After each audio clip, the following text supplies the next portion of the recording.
Kami bahas putusan Mahkamah di perkara Ferdy Sambo ini bersama pakar hukum pidana Heri Firmansyah. Selamat petang, Pak Heri.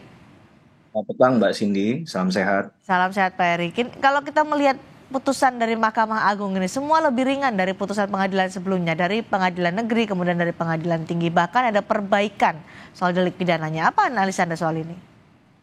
Pertama ya kita tentu menghormati ya apa yang sudah diputuskan oleh Mahkamah Agung melalui putusan kasasi terhadap Sambo dan kawan-kawan.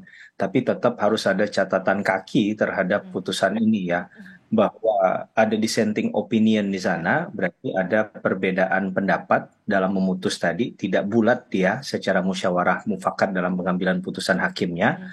Kemudian kita juga harus melihat bahwa kalau ada perbedaan pendapat ini kita kembalikan ke dalam konteks pasal 14 ayat 3 Undang-Undang 48 tahun 2009 kekuasaan kehakiman, bahwa putusan yang berbeda pendapat itu wajib dimasukkan sedalam putusan. Masalahnya kita belum menerima atau membaca mengetahui lebih jauh salinan resmi terkait dengan putusan kasasi baik Sambo maupun yang lainnya. Jadi Ya. kita sebut dan kawan-kawan tadi. Jadi memang agak sulit untuk menganalisa hal itu lebih jauh begitu. Tapi dalam konteks bahwa selain ada katakanlah ada tadi dissenting opinion, ada juga disparitas putusan di situ, Mbak Cindy, yang tadi Ya. misalnya disebutkan Sambo yang harusnya pidana mati jadi seumur hidup kan, padahal pengadilan tingkat pertama negeri dan pengadilan banding tinggi itu sama bacaannya, sama-sama memutuskan bahwa putusannya adalah pidana mati. Nah, dalam konteks koreksi seperti ini yang dilakukan oleh MA, ini kan yang menjadi bahasan tadi adalah disparitas putusan. Maka penting adanya pedoman pemidanaan atau penjatuhan pidana oleh hakim di dalam hukum acara pidana kita ke depan, ya. Hmm. Mhm. Eh, ada ada kejahatan yang sama dalam keadaan serupa, tapi kehukumannya kok bisa berbeda. Ya. Maka itu kemudian keadilan dalam konteks yang non yudisial, saya katakan dalam konteks yang lebih sosiologis, Mhm. ya. Jadi masyarakat bertanya-tanya, ini sebenarnya mana yang sudah mencerminkan atau menunjukkan nilai keadilan bagi masyarakat ataupun korban? Apakah di PN, di PT, Mhm. atau di kasasi Mahkamah Agung ini yang benar? Karena kalau kita bicara dalam lingkup kan, MA ini kan masuknya kepada judex juris ya, dia Ya. bicara penerapan hukumnya saja. Tapi apakah ketika bicara dalam konteks judek faksi di pengadilan tingkat pertama dan pengadilan tingkat banding, yang bicara tentang fakta yang kemarin juga disiarkan secara luas Mhm. lewat ya, apakah itu kemudian ada hal yang salah? Karena kalau kita lihat kalau kita bicara ada kekeliruan atau kekhilafan hakim misalnya, Ya. pengajuan kasasi ini, kita kan pasti akan merujuk pada putusan kemarin. Nah, Hmm. bagian mana yang kemudian yang sehingga membuat bisa mendasar gap kesenjangan dalam putusan ini kan? Contohnya Putri Chandrawati dari Ya. 20 tahun Jadi menjadi 10 tahun ya, menjadi 10 tahun. setengah dari hukumannya. Heeh. Bagian yang salah dalam konteks tadi, dan kemudian juga mana yang kemudian bisa dijelaskan kepada publik pendekatan hukum secara logika hukum yang benar. Mhm. Karena ini yang perlu transparansi semacam ini yang ingin didengar oleh publik begitu Mbak Cindy. Karena juga ada perbaikan tindak pidananya dari bersama-sama kemudian turut serta begitu ya, Ya, Pak Heri. itu betul, Mbak Cindy. Itu yang juga yang menarik sebenarnya. Sejauh mana tadi saya katakan sebenarnya kan batasan untuk bisa mengkoreksi Mhm. putusan bawahnya tadi kan? Ya, apakah kemudian dengan mengubah konteks konsepsi tadi dari penerapan hukum yang katakanlah ada peristiwa Delnemingnya dalam kasus Sambo, ada penyertaan pasal 55 Ya. KUHP, kemudian kaidah atau kata dalam konteks tadi ada turut serta dan juga secara bersama-sama. Ini kemudian menjadi lebih jelas penerapan hukumnya atau tidak. Karena bisa saja orang beranggapan bahwa di awal di kasus sidang pengadilan yang kita ikuti di Iya. PN, ya, itu kan jelas ada mastermind-nya, Ya. begitu ya. Mhm. Karena di sana aktor intelektualnya juga beberapa dari keterangan saksi yang juga menjadi terdakwa yang sama dalam perkara tersebut Mhm. memberikan keterangan atau informasi yang menjurus kepada satu orang, gitu kan? Mhm. Ketika dikatakan bersama-sama, seakan-akan ini semua punya kualitas yang sama. Jadi Mhm. tidak ada yang lebih tinggi dari yang lain, dianggap sama saja. Nah, sehingga itu yang mungkin memunculkan celah untuk kemudian putusan tadi berubah dia, koreksi dari pemidanaannya adalah pidana mati menjadi seumur hidup. Dan Oke. dalam konteks yang lain, memang kita juga perlu mengingatkan bahwa putusan yang tinggi, pengadilan tinggi kan bukan putusan akhir ya, karena Mhm. putusan yang itu adalah final and binding ketika tidak ada upaya hukum lain. Nah, Oke. ketika diajukan masih ada peluang memang untuk berubah dia. Nah, salah satu hal perubahan yang mendasar yang bisa ditarik dalam kasus Sambo misalnya, ketika tidak ada pertimbangan hakim yang menyoal masalah keringanan, hal-hal yang meringankan, mohon maaf, Hmm. hal-hal yang meringankan dari perbuatan terdakwa pada saat itu juga mungkin bisa ketika dibuatkan dalam sebuah memori kasasi, Mhm. itu yang bisa jadi concernnya majelis hakim begitu ya. Memang ketika masuk ke ranah kasasi ini lebih banyak di ruang senyap ya, Mhm. Mbak.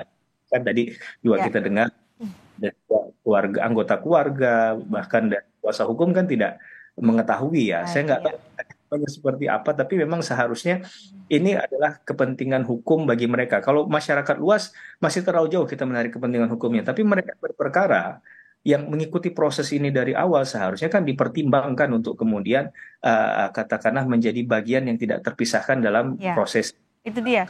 Karena ada perbaikan soal tindak pidana, perubahan soal tindak pidana itu kan seakan-akan pengadilan persidangan yang ada di pengadilan negeri dan juga pengadilan tinggi ditiadakan, dinegasikan dengan putusan dari Mahkamah Agung ini seakan-akan ini adalah perkara baru.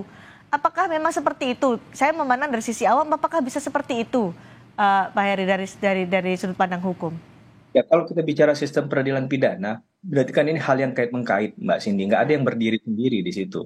Bahwa kasus ini ada fakta-fakta hukumnya, nggak mungkin dibiarkan begitu saja, kan? Tidak Hmm. mungkin menurut saya dilewatkan. Walaupun kalau kita bicara penerapan hukum, ya kita bisa berdebat panjang ya terkait dengan bagaimana pandangan-pandangan tadi. Mhm. Maka tadi jadi penting adalah untuk melihat dissenting opinion atau perbedaan pendapat dalam konteks ini yang mengapa dua hakim yang lain ini menyatakan berbeda dengan tiga hakim yang lain. Kita tidak saling menyalahkan antara mana hakim yang lebih benar, bukan begitu ya, tapi lebih kepada kalau memang ini ada pandangan yang berbobot sekalipun dia adalah minoritas di situ, itu kan bisa saja menjadi bahan pembelajaran hukum kita. Oke. Bahkan ke depan ini bisa dibuatkan anotasi untuk putusan ini ya, Oke. putusan kasasi agar ada penilaian terhadap argumentasi hukum untuk mengkoreksi, mengkritik, Mhm.